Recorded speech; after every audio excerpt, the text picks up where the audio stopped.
evening, everybody. Welcome to the Bad Batch review on the Dope. I am Catherine. That is my co-host Maui here on this finally sunny Saturday evening after torrential downpours of rain. Did you get rain down there in Forest Park, Maui?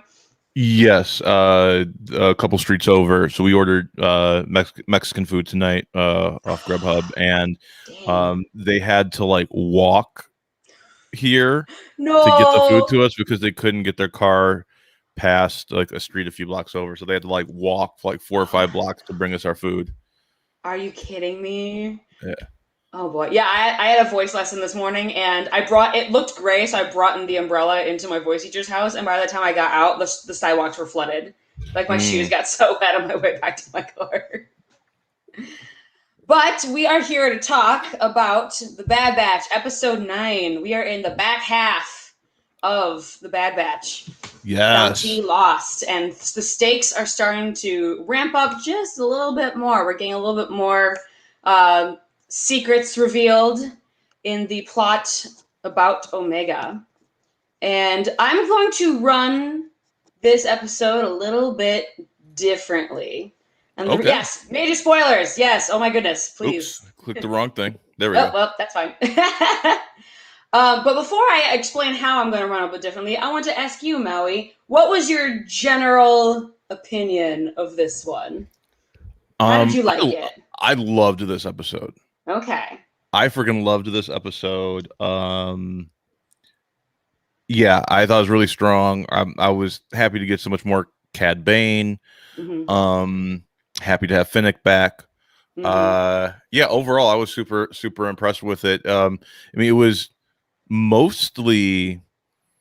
I feel like we got a lot of Omega on her Mm-hmm. own, seeing her figure out, how to escape and do the thing. Yeah, I really enjoyed it. I felt like I could see how she's grown as a character, and yeah, Mm-hmm. I was super happy with this episode. Yeah, for sure.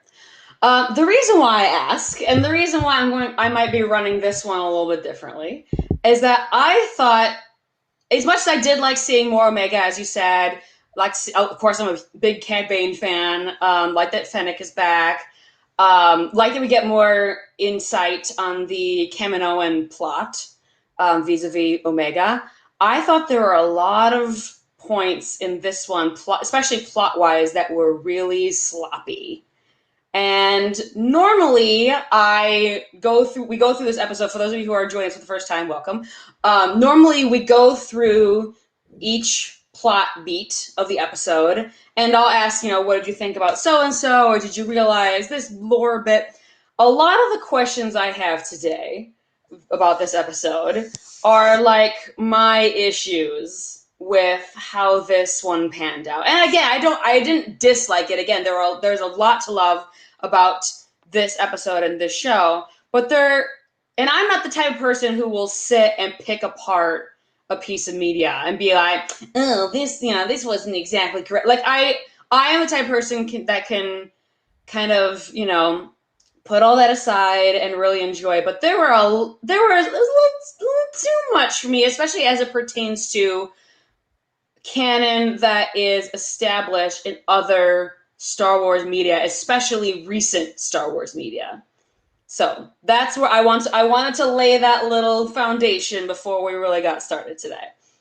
We good with that? Yeah. Alrighty. But before we start with all the plot points and going through this episode beat by beat, this is the first time in an episode of a show called The Bad Batch where the Bad Batch weren't the central figures of this episode. In fact, we only got a couple minutes of screen time. Obviously, sometimes we would cut back and forth between the A plot and their plot, but you didn't get that much of them this time. Now, I'm gonna push back right away okay. because Omega is part of the Bad Batch. Oh my We're god. just Okay, hyper focusing fine. on a singular character of the Bad Batch. She is part of the Bad Batch now. Okay, She took over sure, but you Crosshair's don't. spot.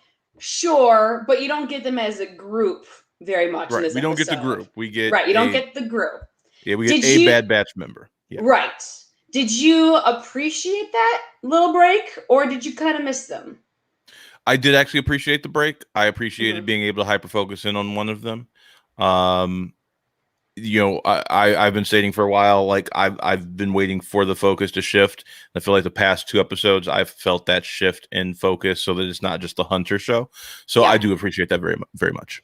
Yeah, I would agree with you. I think once they, not that I haven't enjoyed, when they've shown the camaraderie and the development of the relationships, but once they shifted away from the main Bad Batch group, Maui, um, we were able to see a lot more things. We got, like I said, we got a lot of insight as to the canon plot, and we got a brand new planet out of it in the Lido system. So Hmm. yeah, I really, and we got to kind of focus in on Omega's character as well, which I Hmm. appreciated. So that was very cool. Um, but we start this episode in a firefight with Crosshair, um, presumably above Braca. I'm pretty sure this episode just picked up where the last one stopped. I'd say so. Yeah. Yeah, Crosshair still has his eye patch and he's all bandaged up and stuff. This is definitely right where we left off. And at this point, the Bad Batch does not have any information about where Omega is, and so Tech is like, "Let's get out of here." And Hunter's like, "Not without Omega," and they're like, You're not going to do her any good if you're like space dust and Crosshair blows you to oblivion." Hmm. And him being a sharpshooter, I didn't think of this till just now. Him being the sharpshooter type, he's probably devastating in a dogfight I situation. One can only assume that he's probably really good in the space battle. Mm-hmm. Yeah, especially like in a space battle, he probably has the computer system helping him to track and shoot. We've seen that in Hmm. fighter systems before. Oh yeah. So if we can combine his instincts and the artificial intelligence, then yeah, he's probably a grave threat. But Hunter relents and they jump to hyperspace, wherever. That's not the point here. The point here is that we cut to Cad Bane's ship. Do we know the name of Cad Bane's ship? Because I don't off the top of my head. I don't. I'll look it up while you keep going through the recap. Yeah, I'm just curious. Um, and Omega is imprisoned, and her communication device is gone. And she starts talking to Toto, threatens Toto to let her out, and then Cad Bane, our man, reappears, and I absolutely love how Cad Bane gets his like Western theme music for a second time in a row. Like the minute this guy shows his face, it's that Western style guitar and the whistle and everything. Hmm. They go so hard on this Western thing. I'm obsessed with it. I It's love it called so the much. Xanadu Blood. Ooh, The Xanadu Blood, interesting. Hmm. which is a modified rogue class Porax 38 starfighter. Hmm. Okay. Thank you for that little bit of information there. Hmm. Um, One thing I wanted to point out about Cad Bane, and this is not something I figured out.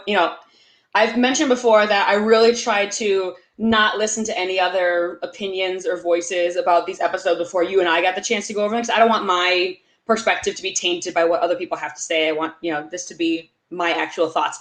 However, as I was scrolling YouTube on my phone, which I want to do, I saw a post by one of the, and I wish I remember who it was. I'm sorry, I don't remember. One of the Star Wars YouTubers mentioned the kind of wrap thing that Cad Bane has on his head underneath his hat. Yeah.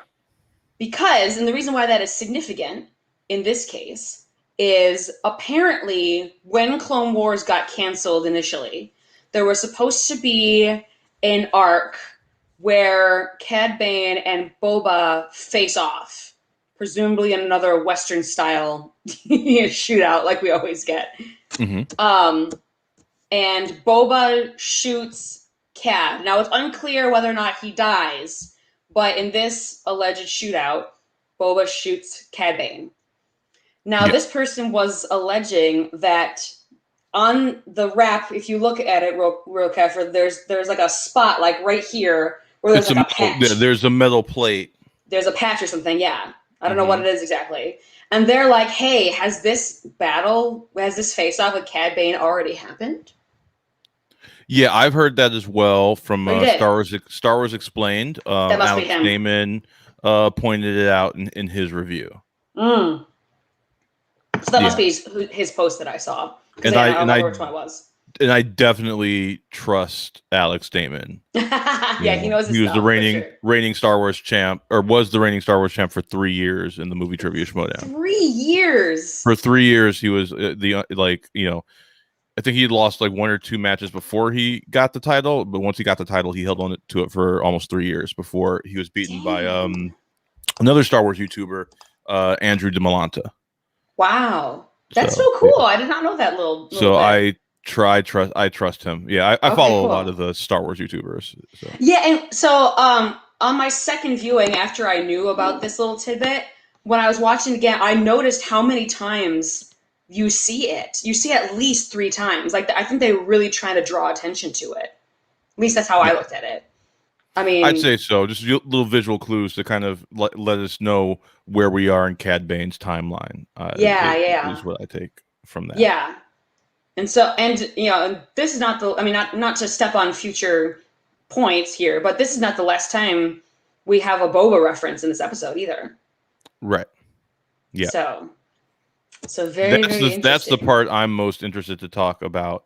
Is that when we get to that? Yeah, we will get there. We'll get there. But here's the first of my little issues with this Okay. episode. We have the exchange between Cad Bane and Omega early on this episode on the ship. And Cad says, "Your friends are long gone. I made sure of that." And I'm like, "But did you? Did you though? Like, there we have no indication here that like there's anything hindering them from finding Cad Bane. You know what I mean? Like, I don't see any reason why they wouldn't be coming after her here. I It's think I think that he thought that he killed Hunter.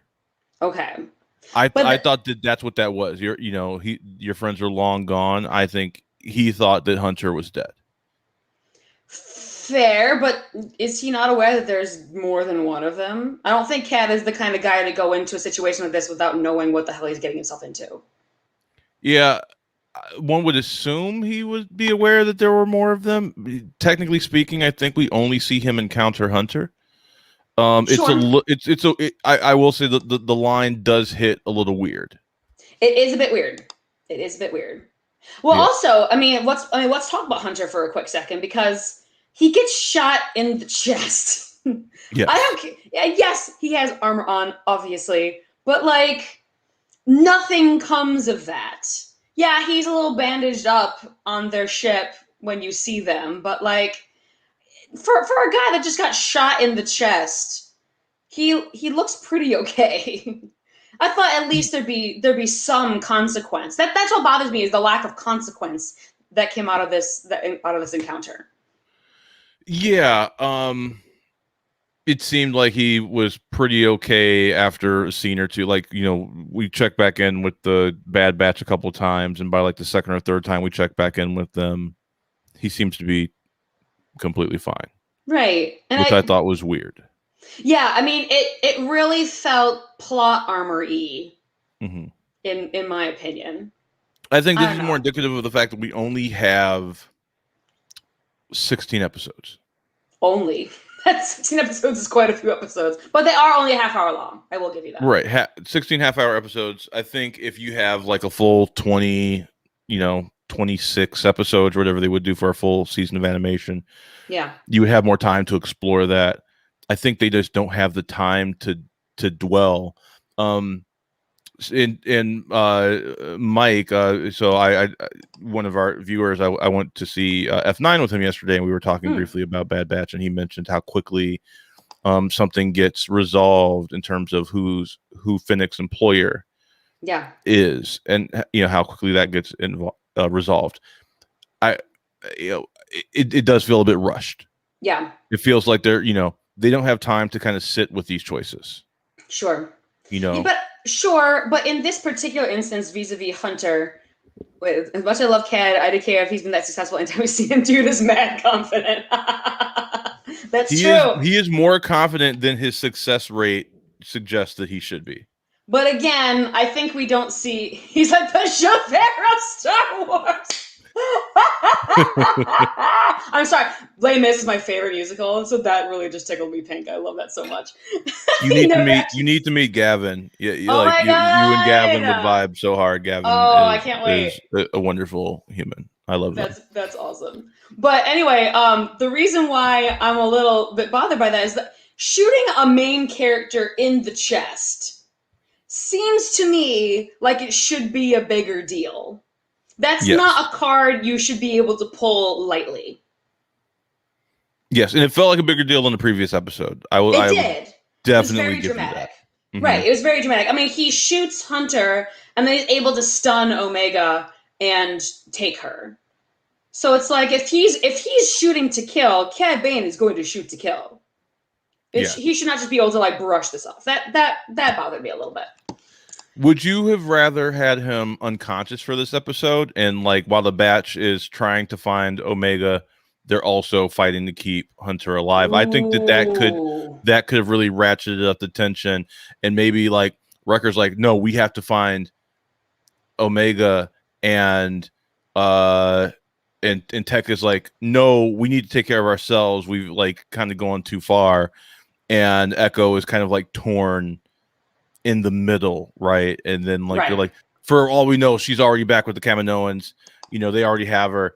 La la la la la. And then meanwhile, all the same stuff could still play out the way it does Yes. with Cad and Omega. And so then when Omega gets that transmission out, then they realize, no, we need to continue going after her and maybe have Hunter wake up at the end. Yeah. I really like that idea because then you can really add the extra. Yes, that's just what I was gonna say, Gavin. You have the extra tension of now you are if Hunter's unconscious, now you are leaderless, and it's like who's gonna step up to fill that vacuum while Hunter is out for the count. I think that Yeah. could have been a really interesting power struggle.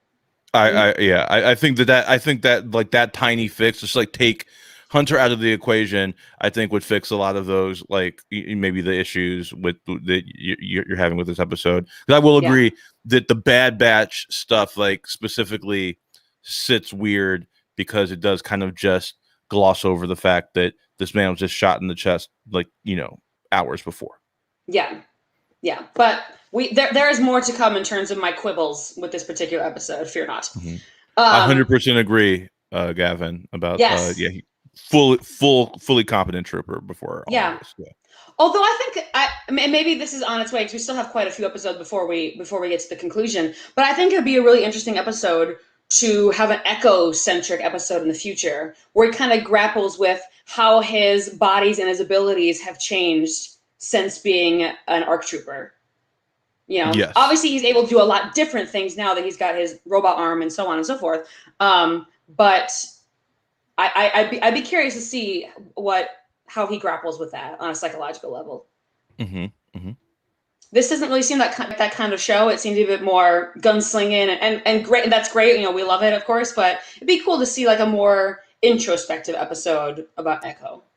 And like I said, I think like that full season, right? Like having a full season rather than a 16 episode season. If you have like a full 22 to 26 episodes, you Mm-hmm. now have the space to do those more emotional introspective episodes, right? Like Definitely. like if I think about like Avatar: The Last Airbender, if the first season only had 16 episodes, that like they wouldn't have time to set up a lot of the Yeah. stuff later, right?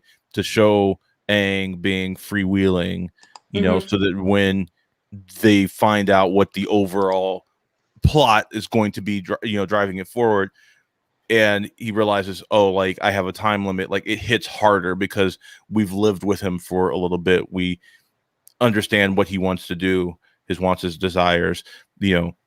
It feels, you don't feel the pull of the writer like Yeah. pulling the characters forward through the story. The Totally. characters feel like they are themselves just progressing through a sequence of events. Yeah. And what's interesting to me to think about it that way is, okay, so we still have what 7 more episodes after this. Oh, I know. What a little baby. We love Echo over here. Mm-hmm. Um, Um, so if we still have 7 episodes left, and the Mhm. writers are already kind of moving us along here to get to the inevitable conclusion, there must be a lot more in store for us plot wise. Mike just said they seem to be writing these 16 episodes like they only have 8 to 10. Too much story, maybe. Maybe. That's what I was saying to Mike.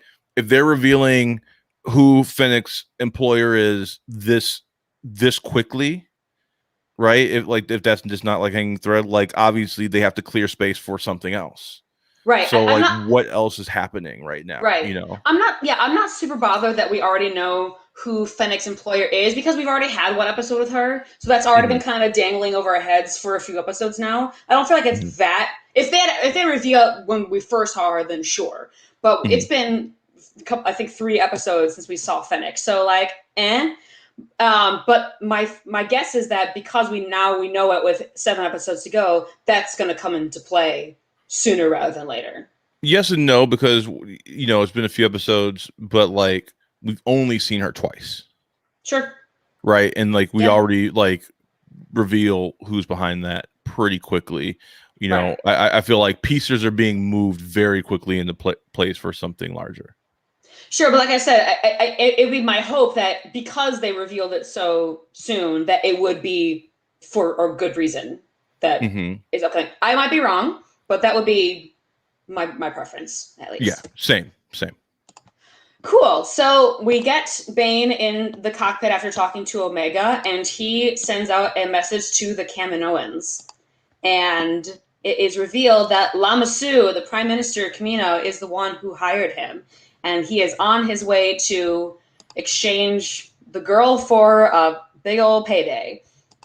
Then the Kaminoans cut off the communication, and Nala Se is like, "Oh, I'll take her," and Lamassu is like, "No, you're a little too close to this girl. We're gonna get Tom Way to do it," which I thought was really interesting because we didn't. I mean, like, yeah, the Kaminoans are kind of loveless. They're pretty cold in their dealings with others. But I didn't really get like a connection there between her and Omega. Then again, it was only like in the first episode. Right. We haven't. I don't think we saw enough of them together to even pick up on that.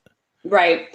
But maybe that was for on purpose because they didn't want us to be able to guess. Like maybe there's a bit of infighting there. We kind of knew that the Kaminoans wanted her back, I but would love an episode that does flashbacks to Omega's time with the Kaminoans, like an episode yeah, where like something is happening present day with Omega, but then we keep flashing back. We see how she was created, and we see her learning from Nala, and so on. Like seeing these like touchstone moments from her time yeah, before the batch, I think would be really cool.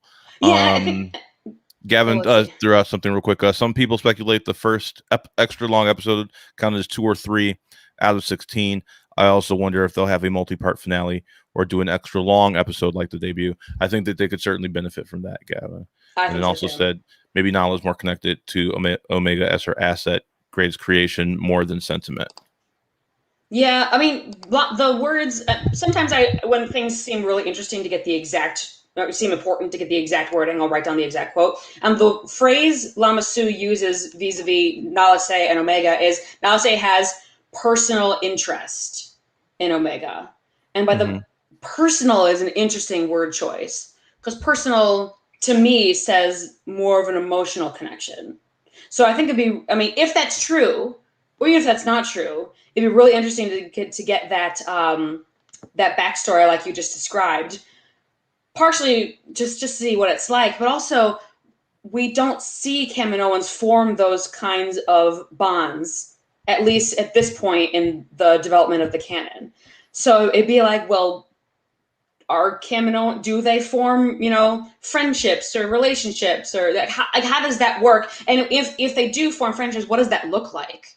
Because it's certainly Right. like not warm and fuzzy, I would imagine. So if Mm-hmm. they do form these relationships, then what does that look like? What kind of form does that take? Yeah, absolutely. Mike said when Nala let them go in the first episode, I picked up on her love for Omega. Oh, I'm meant to really? rewatch. Okay. I'm meant to I do rewatch that and see too. if I catch that. Yeah, But it has. it also wasn't something I was really looking for. Right, for sure. And it also has been 9 weeks. It's been about 2 months since that. Hmm. So I wouldn't blame yourself for not picking up on that. But it would be interesting with all this hindsight to kind of pick apart those early episodes.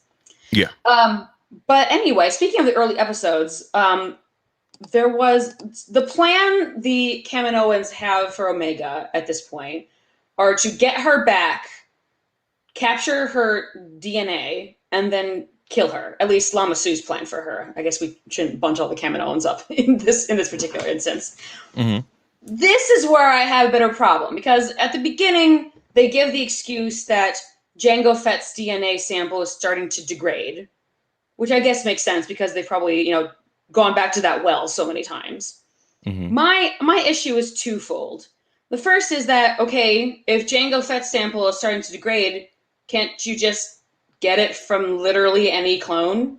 I mean, they have the same DNA, except for certain things like making them more obedient and so on and so forth. But like, I feel like they should be able to do that, right? So the way I read it Mm-hmm. is that the clones are not like perfect copies, Okay. right? There's only two. Like I'm thinking of it like they were made. If I'm thinking about like music, they were Okay. made at like 256 like megabits per second, like whatever like that quality level is. Okay. Whereas alpha, which we find out the alpha is Boba, Right. and Omega are the only two lossless copies Right. of Jango Fett's genetic material. If they did from a regular clone, then it would be like a photocopy of a photocopy, and it would be like Michael Keaton in Multiplicity, right? Where you get these diminishing returns. I don't know if you've ever seen that movie, but like, he figures out how to clone himself, but then one of the Mm-hmm. clones makes a clone of himself, and the clone's clone is just not is like it can't process information as well. It's like a little, and kind of crazy because it's a faded copy, right? It's a copy of a copy. You lose details each generation out you get. Okay, I could respect that. I could handle that explanation if they had just said something to that effect. You know what I mean? It's kind of like all these all these guesses as to what happened with the Emperor in Rise of Skywalker. Whereas had they just taken a minute and given any explanation, it didn't have to be a good one. I mean, we're in a universe where we blame the Force on like basically everything. So, but Mm-hmm. if they had just given me some kind of something to go on, You know what that would have been Han fine. you know what Han Solo says about that, right? That's not how the What? Force works. It's not. Exactly. But if they give me Um, if they give me something to go on here, I think I would have been able to take that. But I don't know. I want something to go on here. I don't want this, Gavin. I don't want Boba and Fennec to meet prior to their Mando meeting because it didn't seem like they knew each other beforehand. But maybe they did. I don't know. Maybe they did. Maybe I'll rewatch the episode and I can see like an opening to that. And thank you for the props and the multiplicity. Sorry, Steve, that leg's gonna have to come off. It's like one of my favorite lines. So. But yeah, I just with such a vital plot point to the structure of the show, you gotta give me a little bit more to go on here. My second gripe with this Mhm. is why do they have to kill her? Um, I just I just think that was like that's just kind of like the writer's way to code like that. Lamasu is a bad person, right? A bad being, I think we kind of already know that he's shady. right? I But don't like the think we need quickest way that. to reinforce that is to like threaten to murder a child, Sure, right? It's like but Hayward's a dick in WandaVision. We really want to make sure we drive that home for anybody that's not that's on the fence about whether or not Hayward in WandaVision is a dick.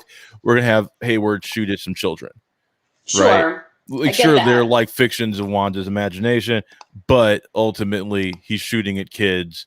We instantly know without having to do any other heavy lifting that that's a bad person, right? So But I kind of felt it was just kind of that, like, let's reinforce that, like, Lamasu does not have Omega's best interests at heart. If anybody is confused and thinks like, oh, but isn't it a good thing if like the Kaminoans get her back and keep her safe?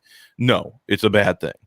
sure, but like much like my other, you know, gripes that we've mentioned previously, that could have been accomplished in another way. I think you could have just Mm. been like, hey, bring her back, take her genetic material, then lock her up so we can do it again.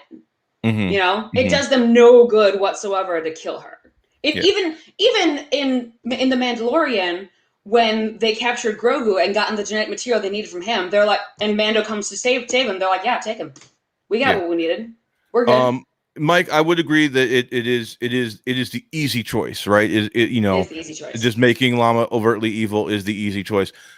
Hopefully we find out that maybe it's something more complex than that. But as far as I can tell from the textual evidence in the writing, it just to me it just seemed like, oh, we just need to like establish the lines of conflict here. Is Yeah. kind of what it read as to me in that particular situation.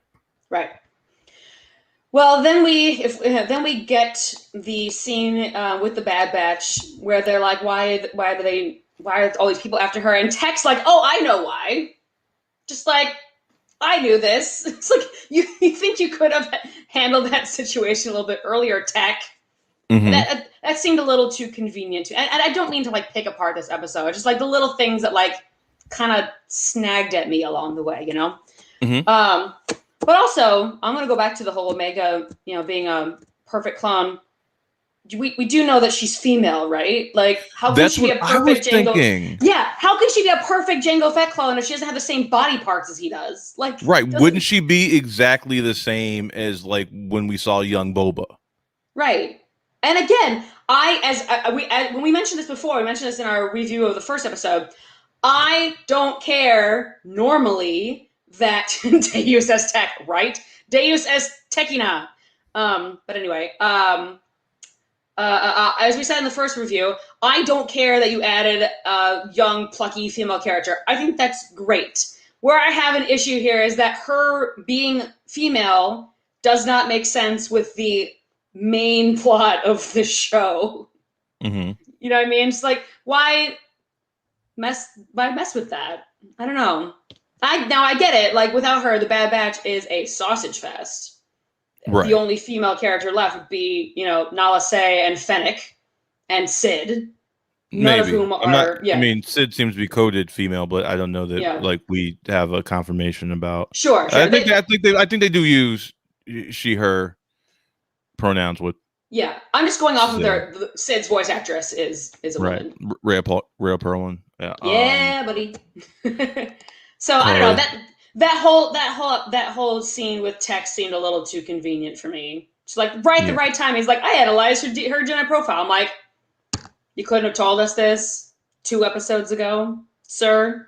Right. He's like, I did a more thorough scan. I guess maybe like at first glance, maybe you have to do like a deeper scan of her DNA to realize like, oh no, this is like a perfect copy Right. of Django. I don't know Which what he has to like compare it to, right? But that's definitely, I think, the most hand of the writer is seeing like we need to provide the audience with this piece of information. Let's just have Tech do another scan and find it out. yeah. You know. And again, I feel like there are other ways one could have accomplished that. Like Mm-hmm. maybe when Fennec and Bane face off, the Bad Batch captures Fennec and like gets the information out of her. Something Right. like that.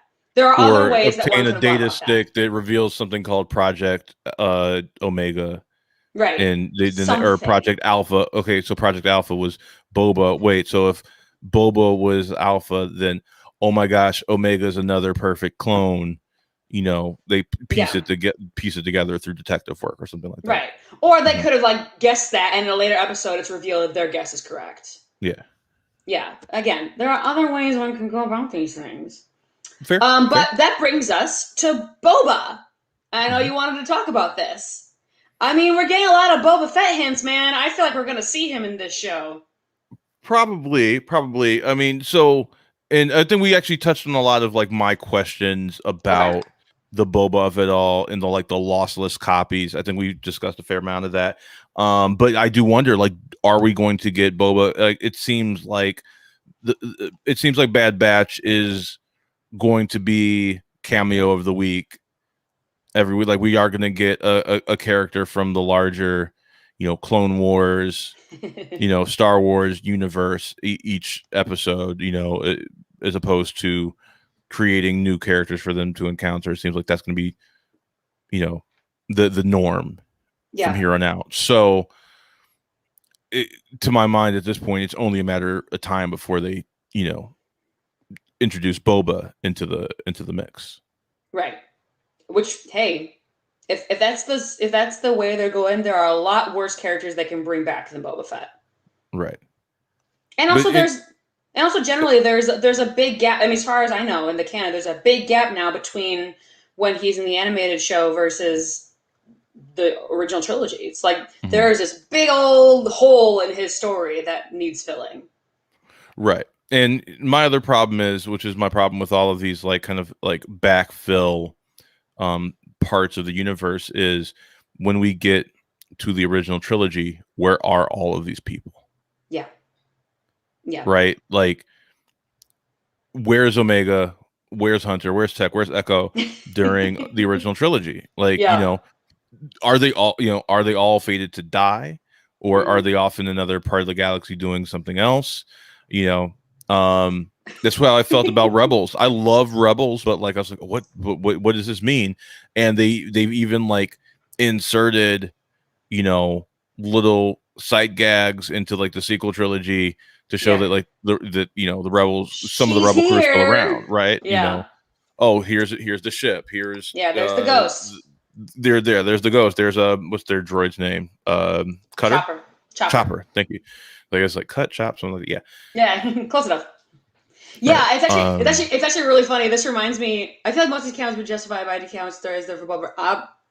We'll find out, I guess. I I mean, I feel last like they're on a trajectory to run into Boba with right. what they're doing with, introducing this like Alpha Omega concept. Correct me if I'm wrong, but I think like the last time we see Boba before the OT is in Clone Wars, where he's in jail with Obi-Wan when Obi-Wan is masquerading as that guy. Remember Obi-Wan like becomes this criminal and to go into jail to thwart this plot. Boba is in jail with him, and this is like season 5. So there's not much more Boba left in Clone Wars, and I think that's the last time we see him. So, and Right. he's still like a teenager. I feel like he Right. looks teenager-ish. Gavin's pointing out the plate, right, showing that the Clone Wars arc featuring Boba has already happened, which is why you see Kat has that injury from the showdown with Boba. Right. Yes, 100%. We actually mentioned that it's a pretty close to the top of the show. Yeah. We 100% agree with that. At least Yes. I would say I agree with that. Yeah, for sure.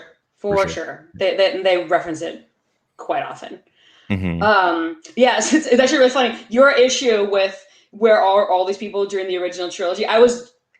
Earlier today. I was at a party and I was talking about Rogue One with some party goers, and I was recalling when I was in the theater watching the movie and they're on Scarif and stuff's about to go down. I remember thinking to myself the first time I watched this, how do we justify that we never hear from these people ever again? Hmm. And naive me doesn't think they're about to die.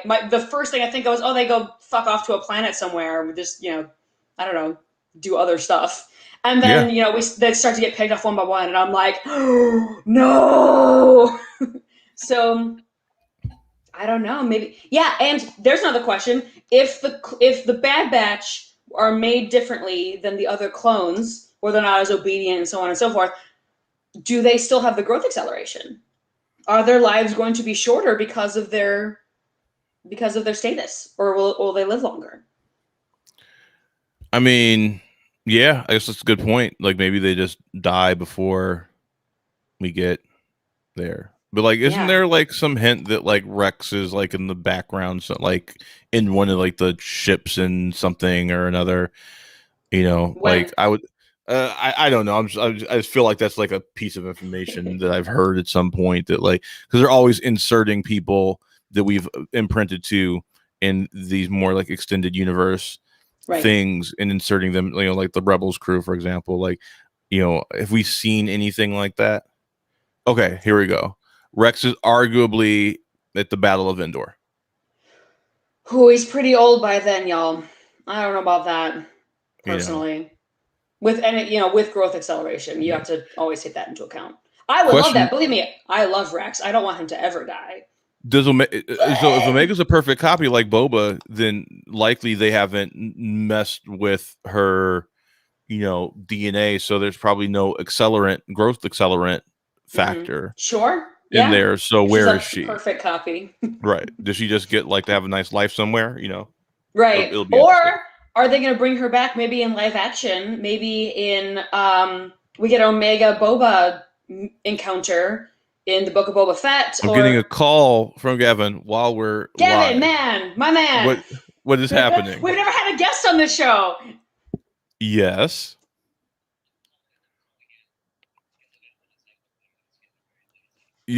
Would you like to be an impromptu guest? Do you want me to send you a link? Put him on speaker. Okay. I'll send you a link. All right, Gavin's like, these two clowns, they don't have it right. I need to set them straight. Oh. Oh All right. boy. I'm bringing them in. I'm so curious. I've never So met keep this going with person. what you were saying though. Right. So yeah, I think it'd be really cool if we got a Boba Omega encounter, whether it's violent or not, in maybe the Book of Boba Fett. They're expecting people to keep up with all these shows and stuff, so I don't think that'd be completely out of the blue. It's like, hey, you're kind of my sibling in a weird way, even though they, Mm-hmm. up to this point, have never met each other, I assume. So that'd be interesting. Yeah, I mean, in a way, they're all siblings, Sure. I mean, yeah, the clones do frequently refer to each other as brothers, right? but But Omega and Boba there's more something so. super special about that bond. Right. One would assume. Right. Exactly. Yeah. Cool. That's Well, while we're waiting for Gavin, we can keep going with the plot. I mean, a lot of the rest of this episode is action, so there's not a ton more to cover. But so we have the encounter between Omega and Toto. Omega convinces Toto to let her out because she used the "I'm only a kid" line, which I thought was yeah. really funny. She's like, "Where am I gonna go?" I love that. I love seeing her ingenuity. This is actually Yeah. why I love this episode. Sure. And there's not much to go over because, like I said, it's pretty much all action from here on out. Yeah. But the way she gets out, the way she gets in contact with the bat, she finds her communicator. All of that is absolutely just thrilling. Sure. Oh, there we go. Oh, hello. Hi. Nice to meet you. Nice to meet you too. I'm sorry I'm just butting in on this. No, No, please. it's quite all right. You're Too our first lazy. guest. Hi. Like this.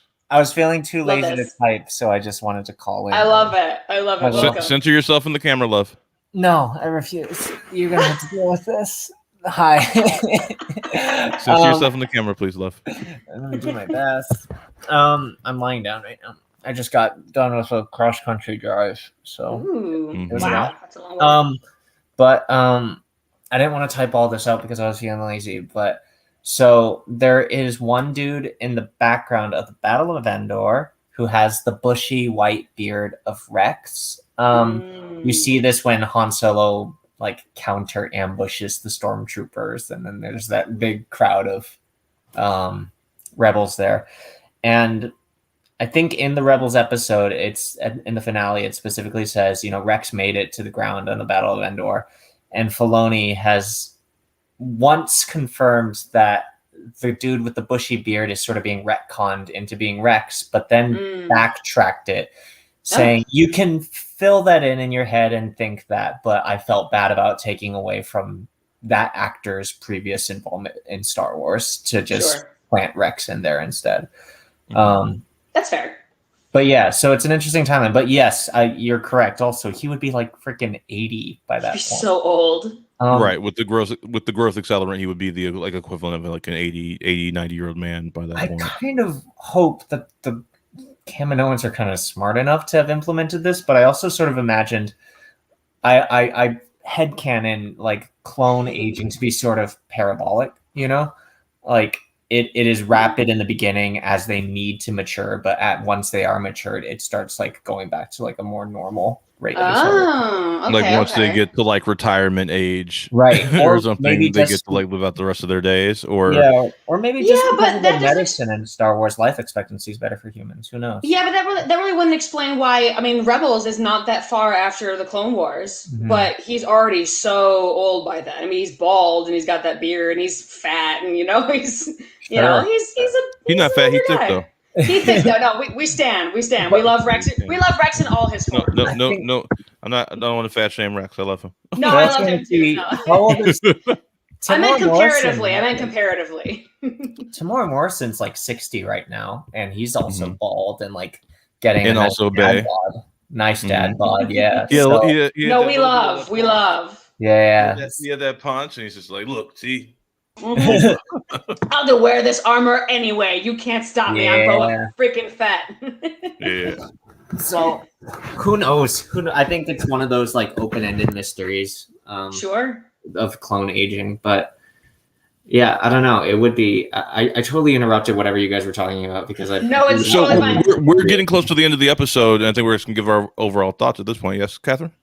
I think I got one or two more things, but yeah, we are getting close to the end, I would say. But I think you are welcome to join us. Yeah. I did want to talk really quickly about the Lido system because, first of all, it's very pretty. Like, I loved that hazy effect they had on all those decks. It felt like kind of like oh my God, Catherine, I'm blank. Bespin, Yeah, thank you. I totally blanked. It was like Bespin Light. But I was like, well, I've never heard of the Lido system before, so I looked it up, and Wikipedia says, hello, Wikipedia says that it is an abandoned Kaminoan facility, which would explain why nobody is there. Because that was another one of my questions, like, why do we not encounter a single person on this facility? That makes so much sense because we also see those like old like clone bodies in the tanks. Oh my God, when that one collapsed onto Fennec, that was disgusting. I would have been like, nope, not worth it. I'm out. So are those gross. if that's an abandoned facility, are those clones old failed experiments or like developments since they perfected their cloning of Jango? It did not give that much detail because Lido it's new. Like, it's not in any other, at least according to Wikipedia, it made its debut in this episode. So we don't know at this point, but it's interesting to think about. Another thing, they did kind of look Strandcast-ish. Like, they weren't in the same pods that you see like on Camino that are, smaller and are bathed in, white light. These are like grungy green things that we see like in Rise of Skywalker. So I thought that was a hint, maybe, at something that we are not aware of. I'm on board with that. That'd be nice. Can we just, if we're stuck with Rise of Skywalker, and I am using the word stuck very pointedly here, maybe it would be nice to finally get like some clarification that we never got. Like, if we can make this movie at least the smallest bit legitimate, even if it is in other media, I'll take it. Yeah. I think because this deals so closely with cloning that my hope is that we find out what the Strandcast program and what the difference is between a Strandcast and a clone. Like, I'm hoping that we get all of that kind of backfilled through this show would make me really happy because as far as we know, the Emperor just came back because reasons. Like, we don't know how the Strandcast technology works, if it's connected to the Kaminoans. I would really, really like clarification on that. I think the easiest thing to do is say this was like the next evolution of the cloning process was strand casting, so that like consciousness could be transferred from body to body to create immortality. This is like the next thing. Maybe after the clone program is discontinued, perhaps the Emperor says, okay, well, now I have a new project for you. I understand that you're upset because we'll no longer be doing this, but I have a new project for you. I want to know if it's possible to create new vessels, to create immortality. I feel Oh, go ahead. Go ahead. Jinx, double jinx, right? Right. I feel like, with Mando talking or introducing the idea of cloning, and the plans with Grogu still being completely up in the air. Wait, first I want to read this comment from Mike because this looks insightful. Ooh. Thought those were Kaminoan clones. Like, is that how their species? Oh, wow. Oh, I missed that line. I'm That sorry. is fascinating. So it says Lamasu actually says our abandoned facility on Leto. Yeah. So I assumed it was long shut down. I thought those were Kaminoan clones. They look Kaminoan to me. Like, is that how their species procreate? That is that's a possibility. It did look Kaminoan to me too. The first one I saw looked like the same species as Nian Nub to me. Whereas the one that falls on Fennec looked a lot more Kaminoan to me. But I would have to go back to the screen caps for that.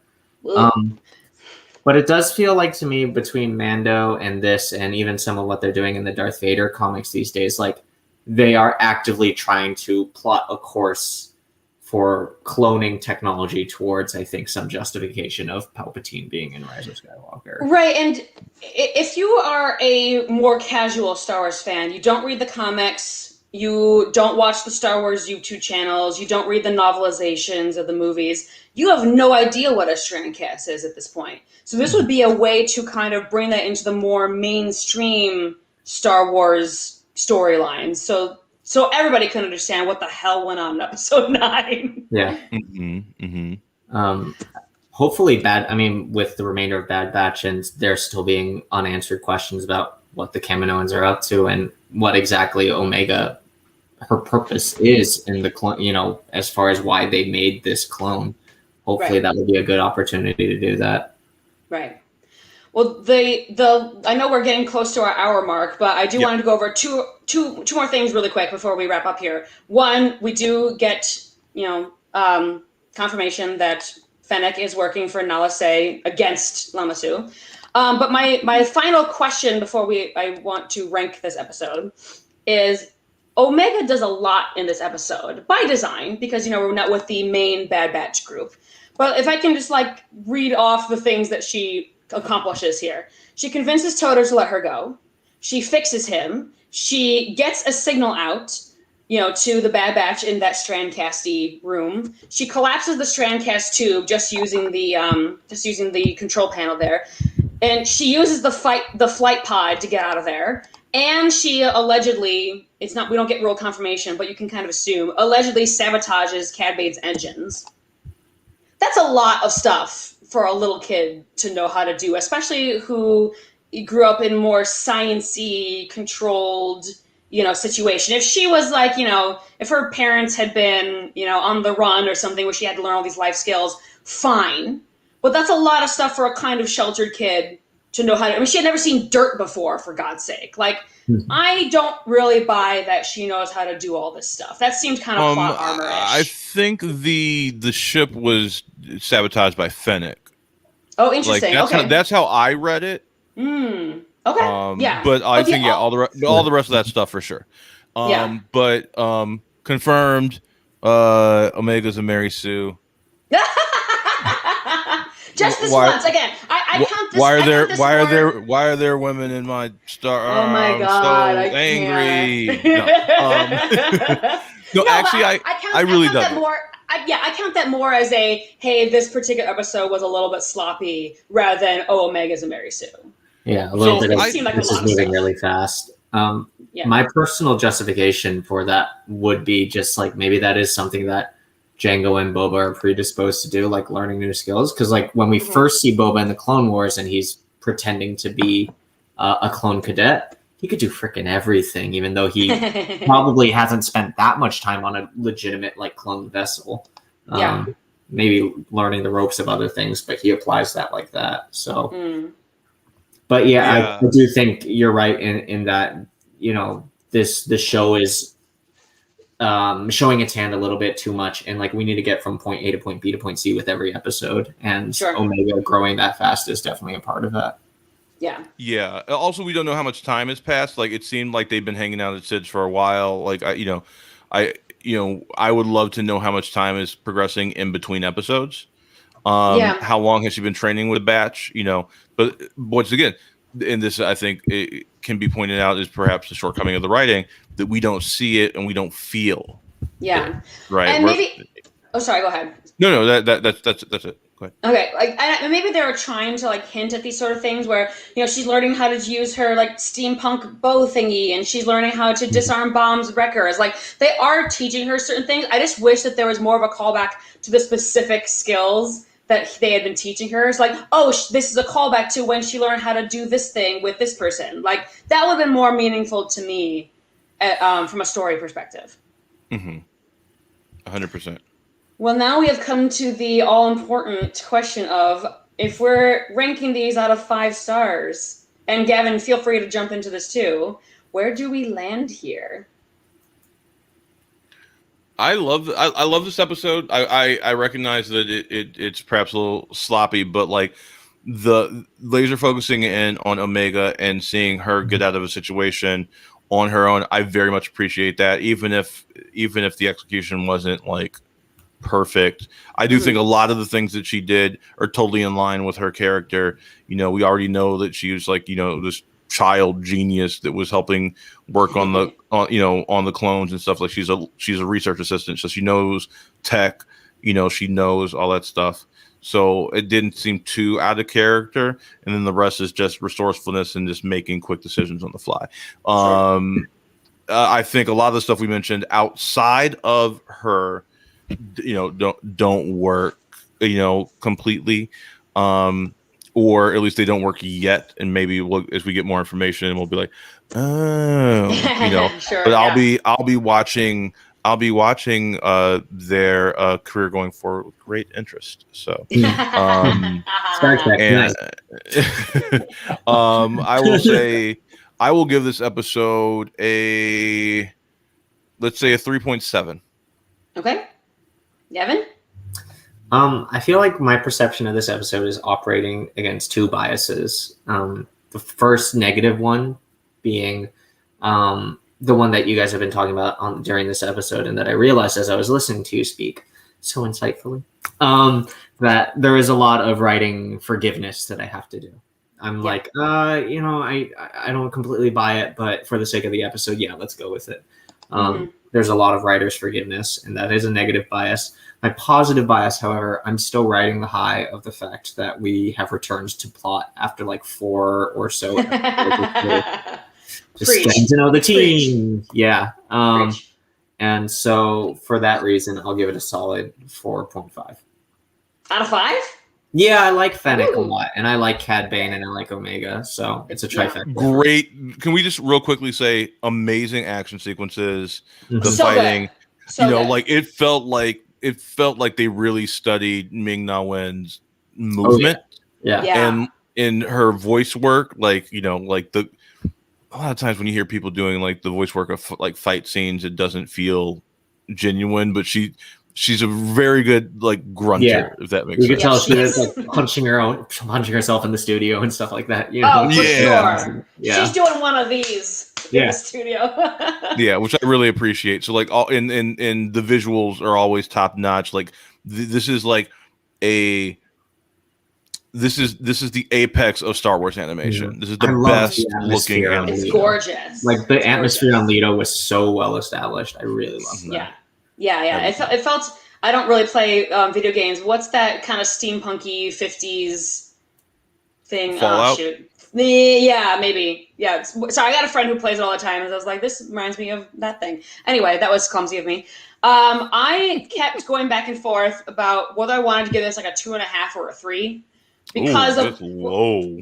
For me, that's low. Yeah. Well, because I like for all the reasons that you two have established. I like Cad Bane is back. I love Fennec. I love that we get to focus more on Omega instead of always being with the main group. I like that we get to see a bit more secrets about why are all these bounty hunters after Omega. But as we've already discussed, a lot of these issues that have come up. It's not even that, in my opinion, it's not even that the writers are pressed for time. A lot of these could have been fixed with a line here or a line there, or going about it just a little bit differently. It wouldn't have taken a full extra episode to fix a lot of these things. So I'm going to go with 275. Okay. That's still slightly above half, so that still I think is tilted very slightly towards I liked this episode. I did like it. Yeah, like what I messaged Mom. I'm like, I liked this episode. Mm-hmm. That's fair. Because I haven't been tuning into every single one of these. What have been your highest ranking episodes? 5 out of 5. She's done like 2 5s, I think. It's true. I which episodes? The first one, just because I thought it was a really strong start. Yeah, great connection to Revenge of the Sith and so on. Mm-hmm. I think the last one was a 5 out of 5. Yeah, I really liked that one a lot. Yeah. Are we talking about them escaping the Venator, right? Yeah. You know, I think you might have given 3 5s now that I think about it. No, I feel like I give the one before the last one.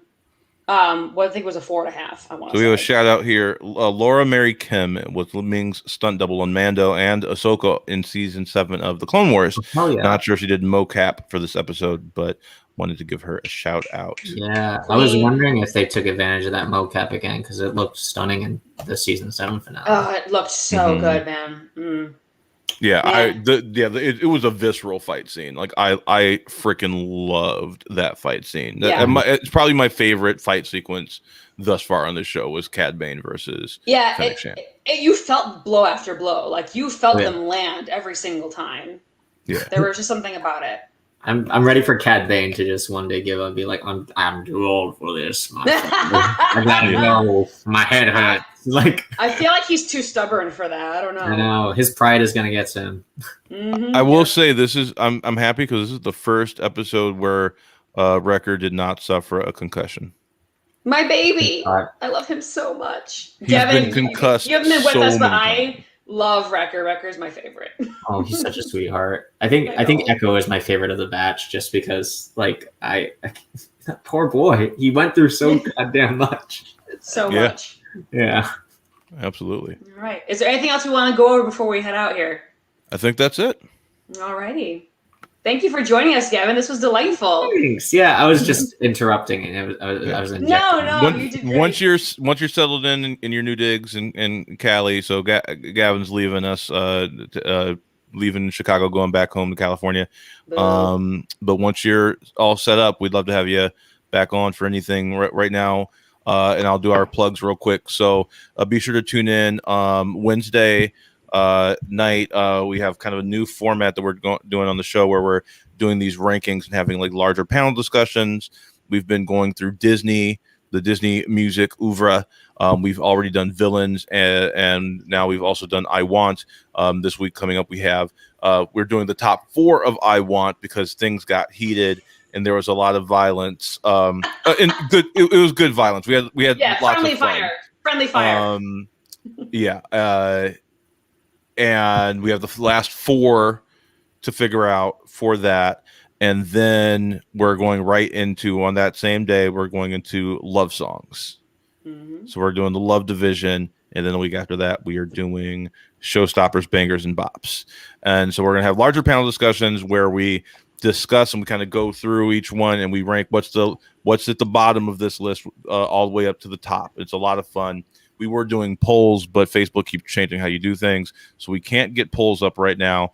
So in lieu of that, we're doing larger panel discussions where we just kind of have fun and friendly debates that get really silly and zany. And highly recommend checking out the one from this past Wednesday because it's probably my favorite episode of the Dope we've ever done, as it was just so much fun. So be sure to check that out.